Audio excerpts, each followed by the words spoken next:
Assalamualaikum warahmatullahi wabarakatuh. Nama saya Dia Fairuz Wahidah Jati Sunarto dari Rombel AKTA NIM belakang 159. Kali ini saya akan mempresentasikan mengenai pengantar sistem informasi bab pertama. Pertama, saya akan membahas tentang hukum Moore atau Moore's Law. Hukum Moore dari Gordon Moore 1960. Awalnya hukum ini menyatakan bahwa kecepatan penyimpanan sirkuit terintegrasi dari sebuah chip silikon yang akan meningkat 2 kali lipat setiap tahunnya. Sekarang, arti hukum ini bagi pengguna adalah bahwa kekuatan sebuah komputer akan meningkat 2 kali lipat setiap 18 bulan dengan mengeluarkan sejumlah biaya tertentu. Selanjutnya adalah evolusi di bidang aplikasi komputer.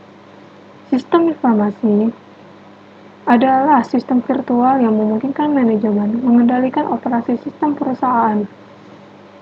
Terdapat dua sistem fisik perusahaan dan sistem virtual.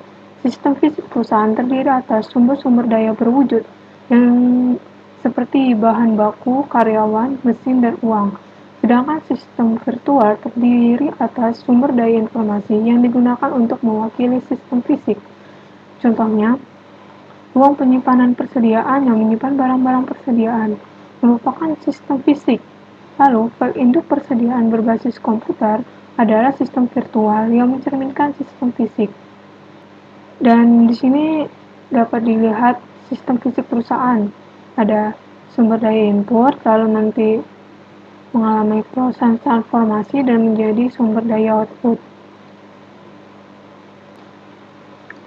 Selanjutnya masih di evolusi di bidang aplikasi komputer, saya akan membahas tentang sistem pemrosesan transaksi dan sistem informasi manajemen.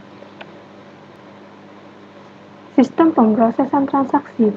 Kini sistem pemrosesan transaksi merupakan istilah yang telah umum. Sistem ini berbagi satu ikatan yang sama di mana mereka memproses data yang mencerminkan aktivitas perusahaan. Selanjutnya sistem informasi manajemen. Informasi yang diberikan oleh sistem informasi manajemen menjelaskan perusahaan atau salah satu sistem utamanya dilihat dari apa yang telah terjadi di masa lalu, apa yang sedang terjadi, dan apa yang kemungkinan terjadi di masa depan. Informasi ini dihasilkan melalui penggunaan dua jenis perangkat lunak. Yang pertama, perangkat lunak membuat laporan yang menghasilkan laporan berkala atau khusus, dan model matematika yang menghasilkan informasi sebagai hasil dari suatu simulasi atas operasi perusahaan. Selanjutnya, sistem kantor visual. Otomatisasi kantor yaitu penggunaan elektronik untuk memfasilitasi komunikasi. Sistem-sistem ini awalnya sederhana dan bersifat administratif. Sekarang, sistem ini biasa disebut sebagai sistem produktivitas pribadi. Kemampuan aplikasi otomatis kantor untuk dapat dilakukan di mana saja telah melahirkan konsep kantor virtual, yaitu melakukan aktivitas kantor tanpa tergantung pada satu lokasi fisik tertentu. Lalu ada sistem pendukung pengambil keputusan. Merupakan suatu sistem yang membantu manajer yang memungkinkan memanajemen seluruh sumber daya perusahaan dalam basis keseluruhan organisasi. Lalu ada mengenai manajer sebagai pengguna sistem informasi. Di sini terdapat tingkat-tingkat manajemen. Menurut teoretikus manajemen Robert N. Anthony memberikan nama untuk 3 manajemen utama: puncak, menengah, dan rendah. Untuk puncak itu diberi nama tingkat perencanaan strategis, yang termasuk tingkat perencanaan strategis ini kayak presiden dan wakil presiden.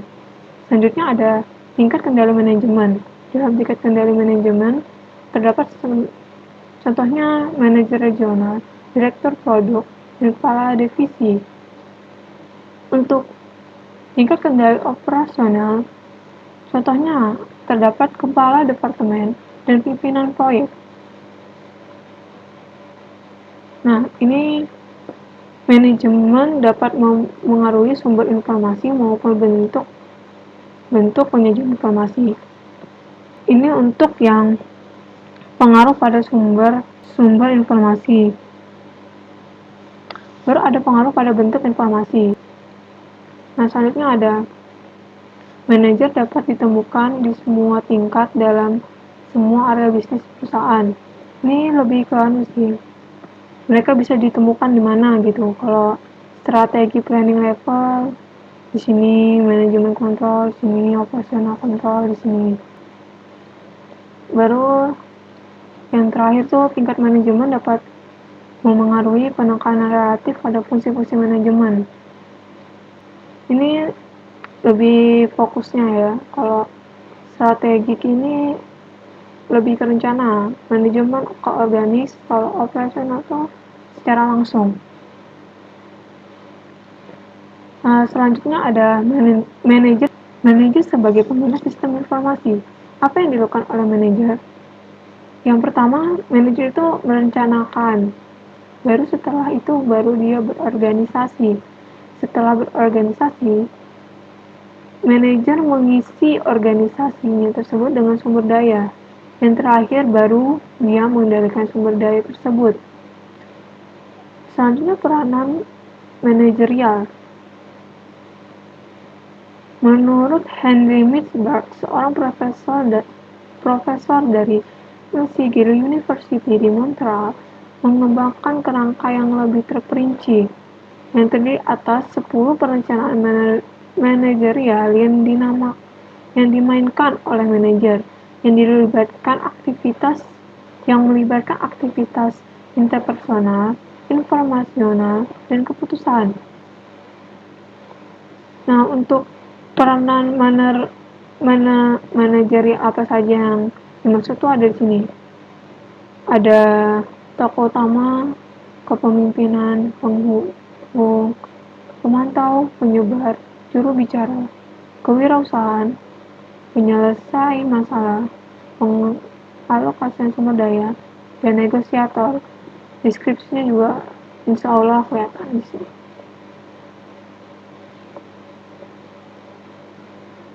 Selanjutnya, perencanaan informasi dalam pemecahan masalah manajemen. Yang pertama ada aktivitas intelijen. Aktivitas intelijen ini mencari kondisi-kondisi yang membutuhkan solusi di dalam lingkungan. Selanjutnya, aktivitas perancangan. Dalam aktivitas perancangan ini tuh menemukan, mengembangkan, dan menganalisa kemungkinan tindakan. Selanjutnya ada aktivitas pemilihan. Aktivitas pemilihan ini memilih satu tindakan tertentu dari berbagai tindakan yang tersedia. Selanjutnya ada aktivitas peninjauan. Aktivitas peninjauan ini menilai pilihan-pilihan masa lalu. Oh ya, ini tahapan-tahapannya itu dikemukakan oleh Herbert Asimov yang memenangkan hadiah Nobel. Ya, itu saja dari saya. Kurang lebihnya mohon maaf. Assalamualaikum warahmatullahi wabarakatuh.